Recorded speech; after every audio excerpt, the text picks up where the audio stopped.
Today in our hot seat, we've got Evan Kramer. He's the CEO of MotionPoint. Hi, Evan. Good to have you here. Yeah, thanks for having me. Great to be here. Welcome to C-Suite Hot Seat, the show where we put C-level executives from language service providers of all sizes in the hot seat. We will ask tough questions and get inspired answers. Our hosts today are Nimthys Inga Boonen, Chief Growth Officer, and Sarah Hickey, VP of Research. What it is that MotionPoint does? MotionPoint is a managed outsourced translation provider, providing both technology and services for full translation of website or web content or offline document content. This is the third time, I believe, that you act as CEO at a company, maybe in different industries. But when you were a kid, did you dream of being the big boss? Or what was your dream?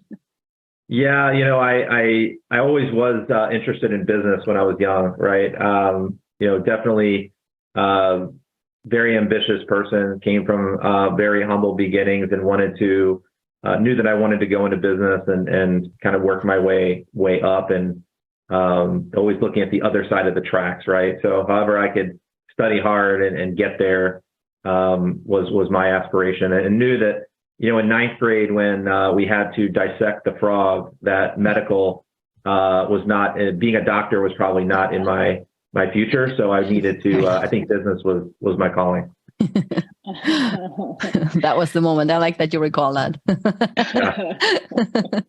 So are you one of those people who work like 25 hours per day, or do you have some free time? And if you do, how do you like to spend your time? Yeah, it's busy, running a company. I tend to have very little free time. I've got, two children that are 14 and 11. And so they're at the age that they keep you on your toes a little bit more than you think. Really just working and family is kind of my life. I don't, my hobby ultimately becomes an extension of work. And so trying to travel when I can is really, where I try to decompress. But outside of that, it is a 25-hour type position. Understood. And you mentioned traveling.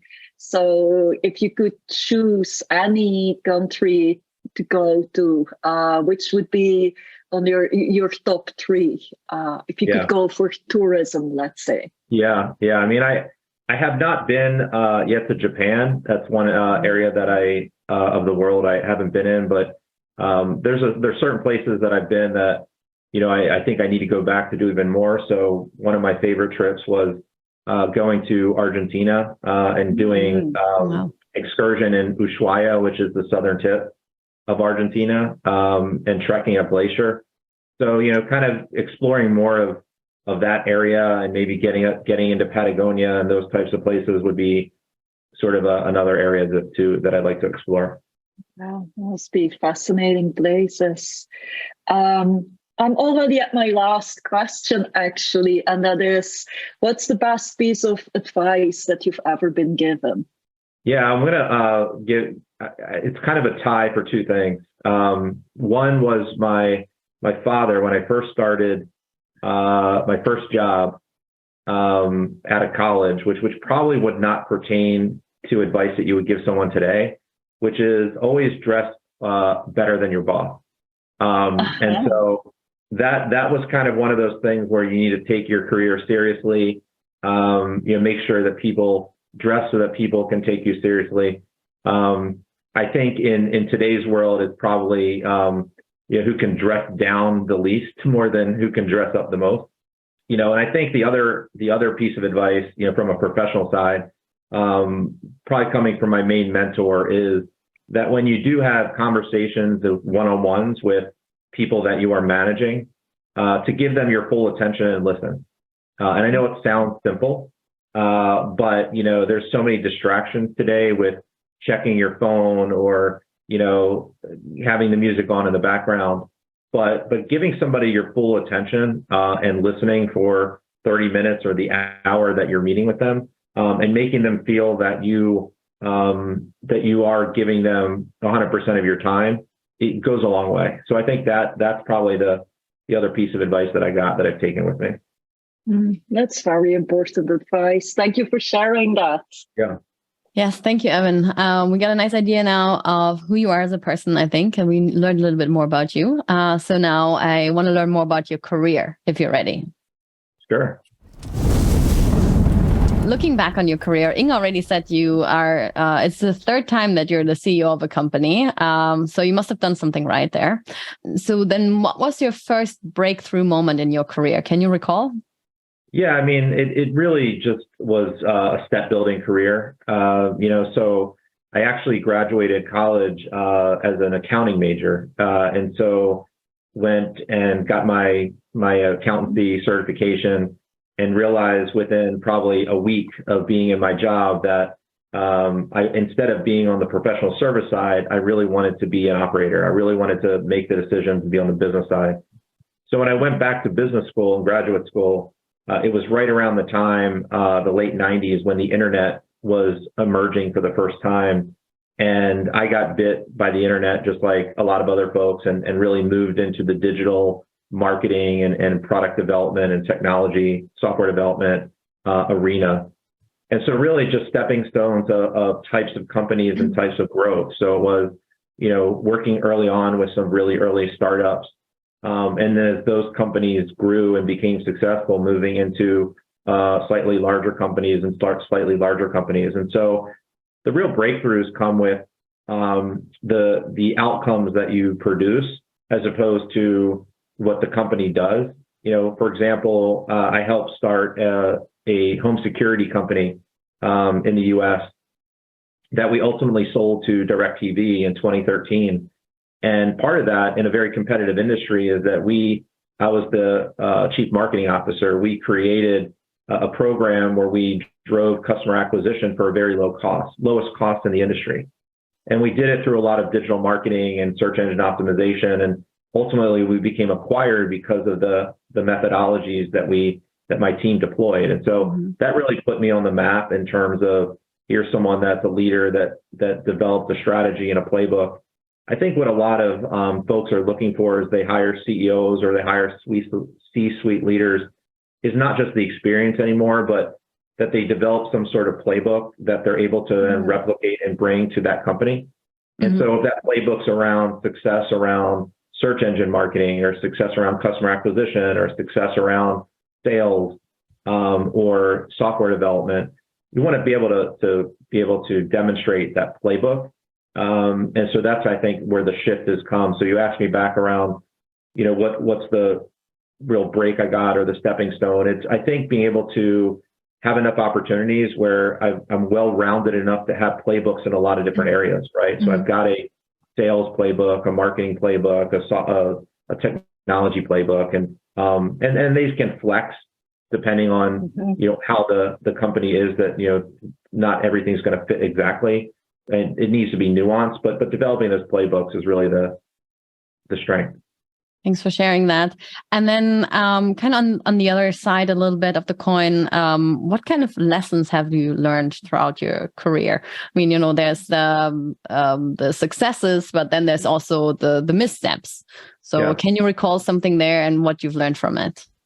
Yeah, I think the missteps has been around managing people as opposed to managing a strategy, right? And I think where I excelled initially, just being very academic and very strategic, is developing a strategy that, if executed, would be successful, right? And so you get very driven on the plays and the playbook, but not the people executing the plays and the playbook.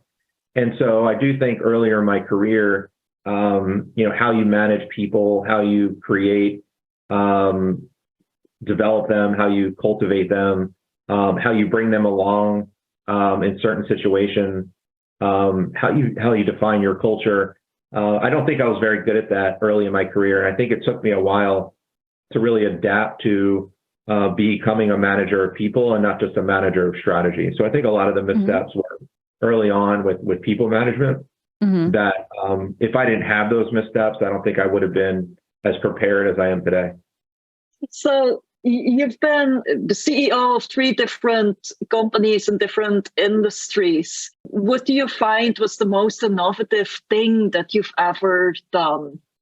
I think that it's really about, in all 3 examples, to be honest, there's a common thread, which is around digital transformation, right? Where how do you take something that was more of a traditional service, whether it was an educational product that was delivered in person, a marketing product that was delivered more traditionally, or a translation product that was delivered through human translation, right? And how do you digitally transform all those? And I think all 3 of those, I think, developed innovation around transforming the modality of more human manual delivery to more digital delivery. So in the education technology company, we created an adaptive learning platform where it optimizes against what you don't know to help you learn quicker and faster, instead of just reading 1 chapter at a time, right? In my marketing services company, we were able to deploy more remote learning capabilities than through in-person learning and how we market to consumers. And in the translation industry, we're right now in the process of innovating around how do you deliver human quality translation without fully using humans to translate everything, right? So I think the innovation is around, in my past, is around that digital transformation. Thank you for sharing that. And I was wondering, so it's since September that you are working in the language services industry. How did you choose to take on that challenge, and how has it been thus far working in this industry? The investors involved with MotionPoint, I got to know and really trust them and their vision. I really like the employee base and the people. The culture of the business over the last 20 years has been a very diverse global culture. And I think the category in and of itself is going through a lot of innovation and disruption. And those are kind of all the different ingredients that really excite me. You get into a category that's not going through a lot of change, it's really hard to innovate. And so I think the opportunity for innovation here is interesting. And in fact, I started MotionPoint in September of last year, so it's been barely 6 months. And in that time, ChatGPT was launched, right? And YouTube just announced that they're going to, be marketing dubbing in multiple languages. And so every day in the news, you're hearing more and more about sort of language distribution and multilingual capabilities and technology being involved. So it is getting thrust into an innovative category. Evan, can you tell us a little bit more about MotionPoint and kind of what makes the company special? What's the secret sauce to your company's success? The MotionPoint brand has never been one that spent a lot of time, marketing and becoming a sort of a well-known name in the category. But, we were consistently in the top, the NIMSY 100 and, constantly being talked about in terms of where innovation is. And I'd say over the last 22 years, we've definitely pioneered the proxy-based solution for website translation. We probably have the best proxy in the world, and it's really hard, getting more and more difficult to articulate that because of so many things that are out there. But we do believe that we need to move beyond the proxy and also extend capabilities to those that are using, connectors or APIs to do translation. And where can we add that value? And so we're spending a lot of time with AI. We have a new chief product and technology officer. We're in the process of doubling the size of our R&D team. And so you're going to see a lot more from MotionPoint in the coming days, weeks, and months around innovation and technology that we're advancing that can reach a much larger audience. So when you talk about websites that need translation, the front-end frameworks, the CMSs involved with today's world are becoming more and more complex. So if you're using WordPress or Drupal or Sitecore, right, those are becoming more sophisticated, more features. And even though there's a temptation and ability to manage it multilingual through your own CMS, there is a lot of complexity to how you export, import the content on the site, right? And so I think what MotionPoint does really well is our JavaScript parsing, our ability to web engineer for you, the ability to do QAing, the ability to get access to all of the dynamic content changes that are out there, and really enable our customers to focus on what they do well, which is marketing. And then we take care of all the translation. So I think that's really what we have been doing well. But for those that want to manage on their own technology platform, I think that's where we'll be present more. And we will start innovating in those areas. And you'll see a lot of announcements in the next, that I'm not willing to announce yet today, but I believe in the next few weeks or months, there will be some major announcements that we will have to talk about those new features and services that we will provide. My last question for you today, Evan. What advice would you give to young entrepreneurs who are starting their own business in the language industry today? The biggest advice I would give is to focus on outcome. I think a lot of what has been set up in the language industry has been around defining process to do translation. So you think about like a TMS, a translation management system, right? That's inherently about setting up workflows and setting up projects and managing translation as a business, even in LSP. But I think if you start from scratch today, it's about what is the outcome you're trying to achieve? What is whether it's the translation quality or the translation speed, think about the outcome and kind of work backwards. I think you're going to get there much faster. So that's kind of the advice I would give an entrepreneur today in the language translation industry. Fantastic. I like that. Yes, thank you so much. And thank you, Evan, for joining us in the hot seat. Yeah. We didn't make you sweat too much, I believe. If anyone else feels like letting off some steam and you're part of the C-suite at a company in the language services industry, sign up with us if you dare to sit in our hot seat. Yes, and for the viewers at home, thank you so much for watching, and look out for the next episode that will be published as a video on Multilingual TV and as a podcast on the Nimdzi website.